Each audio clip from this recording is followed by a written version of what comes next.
Hello, my name is Erica Yee. I'm a fourth year medical student at the University of Arizona College of Medicine Tucson, and today I will be talking about the medical water sustainability. This is an outline of what we will be covering today. I wanted to talk about the role of water in healthcare, what the uses look like in our healthcare system, how water quality impacts healthcare, also waterborne diseases, and how we can conserve water, current legislation, and then also some water waste treatment, as well as the water use in gloves and disposable coffee cups. So let's talk about water use in healthcare. We know that water is essential for life. In fact, there's health repercussions when you don't have access to clean water or just access to water in general. Just recently, during our COVID-19 pandemic, it was shown that if you don't have access to clean water, there are higher rates of COVID-19 in those communities. Water is used for our hygiene, also procedures for patients, including surgery, endoscopy, colonoscopy, also patient safety, and the infrastructure in which we function. And like I've stated, access to water leads to better health outcomes. And water use in healthcare is pretty substantial. We account for almost 7% of the total water use in facilities within the US, according to a study in 2012. I wasn't able to find something more up to date, but you can imagine that if in 2012 it was 7%, we're probably increased from there. And it's used primarily in cooling equipment such as our HVAC system, plumbing, landscaping, and medical rinsing. So what are the components of medical water use? Here's just a list that I made. Like I said, infrastructure, landscaping, building maintenance, HVAC systems, sterilizing instruments for surgery or procedures, product manufacturing, which takes up a lot of water use, wound care for patients, IV fluids. The pharmacy uses it for their formularies. Housekeeping uses it as well. Medical administration, dialysis, hydrotherapy, surgery, hand washing, and hygiene. And just in Tucson, there was an article when the hospital was being built that the HVAC system that we have in Tucson uses about 6,000 to 9,000 tons of chilled water for our HVAC system, which is good in the desert, but that's a lot of water to be using. So here's just to drive home that point that we use water for everything every day, and these are the things that are needed for. So everything that we've listed beforehand, some of the things I didn't list were ice machines, radiology, although there's less of developing films now, and that's more digital. So this was from a paper in 2002, and it showed that our range of water use was anywhere from around 68,000 gallons to 300,000 gallons per year per bed for hospitals, ranging from 133 to 510 beds. And the majority of it is used for what you can see here, which is non-domestic.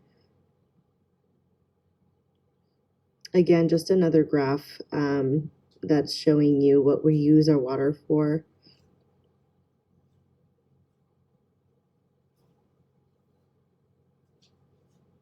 So let's talk about water quality. The quality of our water is really important to maintain patient safety, and if we have contaminated water sources, it's associated with more healthcare infections. And the pH of water is important for maintenance of instruments. So if your pH is too low or too high, it could lead to corrosion of the instruments and more waste. And when we treat water in healthcare systems, it's often chlorinated and then goes through a different treatment system. And that affects the quality of the water because it affects the pH of the water. And then chlorinated water is really necessary to adequately treat the water. So that really affects the pH.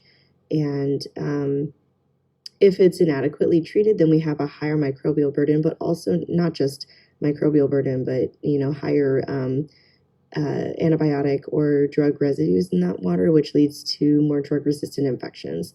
And then patients can get exposed to, lower quality water or inadequately treated water through a variety of mechanisms, which is important to consider, especially if there's an outbreak.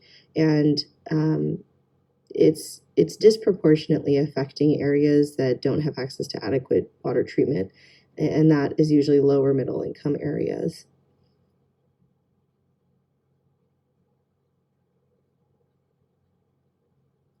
So here are some waterborne diseases that can be found in water that's not adequately treated.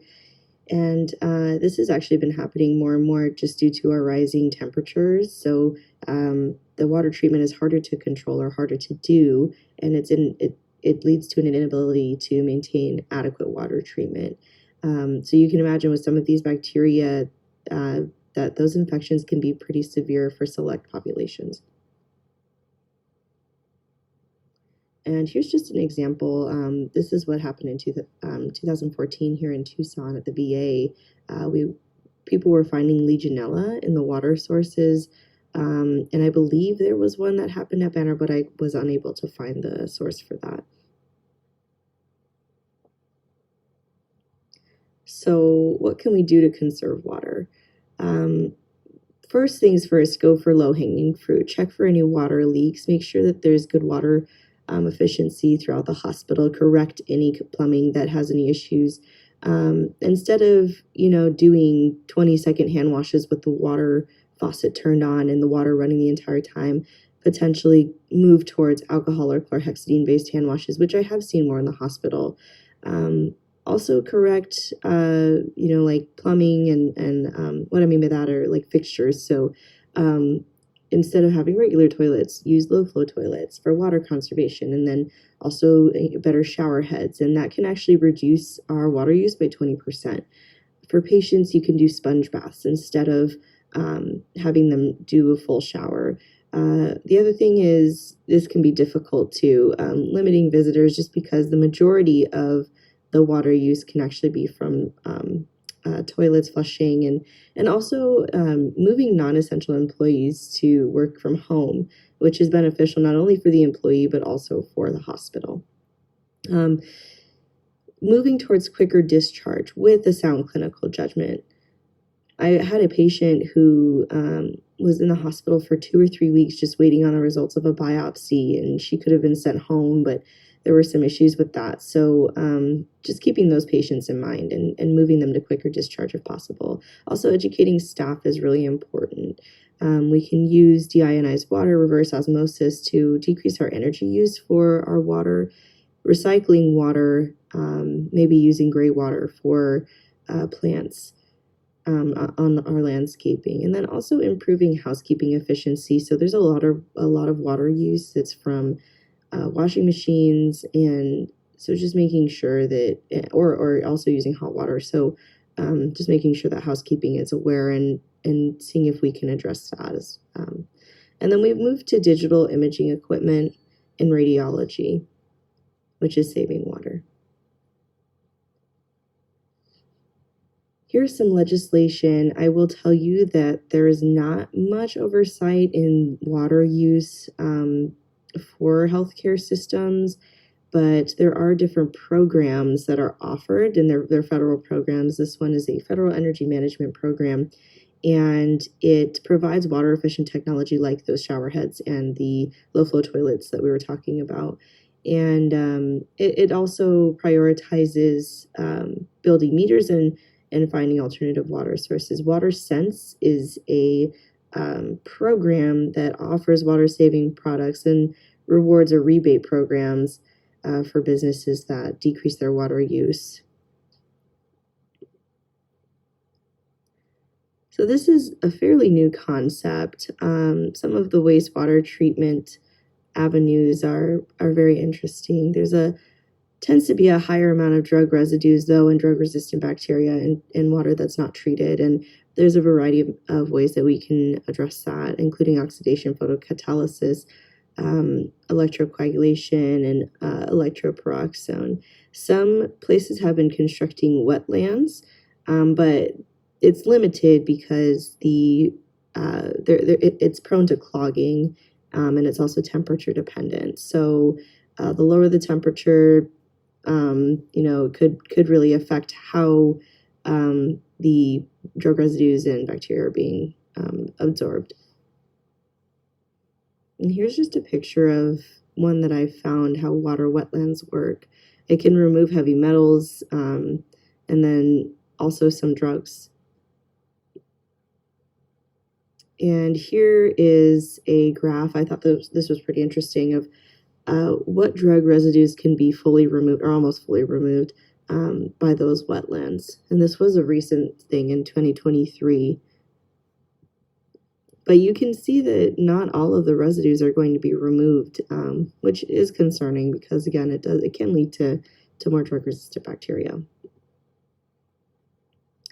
Okay, so let's talk about water use and our gloves, like latex or nitrile. So I don't know if you guys have ever watched How It's Made, the show. My dad and I used to watch that a lot. And I remember when I was younger, there was an episode on the production of water use in gloves. And when I was younger, or when we were younger, it's water conservation is not necessarily something we think of every day. And I remember watching this and seeing how much water is used in the production of very, everyday items, but very simple items. And one of them is gloves. So vinyl and latex gloves use a lot of water. In fact, per glove, you're using 1 liter of water. You have a ceramic form, which is helped to make the glove, but then they have to be quality tested. So each glove is filled with 1 liter. So in one pair, it's 2 liters of water. And then there are also other tests that they do for medical grade gloves. So like our gloves that we use in surgery. So just kind of an insight into how much water is actually being used, which is unfortunate because they're not necessarily packed appropriately. So when you're pulling a glove out, a ton fall on the floor, and that's a ton of waste. And I also want to mention that hand washing for 20 seconds, if you're just keeping your faucet on, you can actually have a half gallon of water used if you're not shutting off the water when you're washing your hands. Okay, so I'm sure many of us have been in hospital systems and we've seen the amount of coffee cups, the amount of disposable coffee cups available both for patients and their families, but also for healthcare providers and people who work at the hospital. Single-use coffee cups are really, really common. I've seen it almost in every setting that I've been to. There are different kinds of materials that can be used for these, but 4,748 gallons of water is used to make 10,000 foam cups. And in addition to the amount of water that's being used, we're also having 20 million trees cut down for them to be coated in the polyethylene. And then during, something to think about is during manufacturing of water or paper cups, toxic chemicals from production are released into water systems, which impacts the water quality of the communities that it's being processed in. And I just want to drive home that 4,748 gallons are used. That's equivalent to 50 standard bathtubs that can hold 80 gallons each. So a lot of water used for 10,000 cups. And it's even more for cups with sleeves. And we use over 23 billion of these disposable cups annually. Just another point to mention here, it takes paper cups over 20 years to decompose. So not only is it bad for the environment, it uses a ton of water, and it can also have toxic waste. So in summary, water is really needed for high quality care, and the use of water in medicine is broad, but conservation is crucial if we want to maintain water for the Southwest. And some solutions that we've mentioned were addressing redundancies, recycling our water, and also going after the low-hanging fruit, which is checking for plumbing issues. And here are my sources. Thank you so much.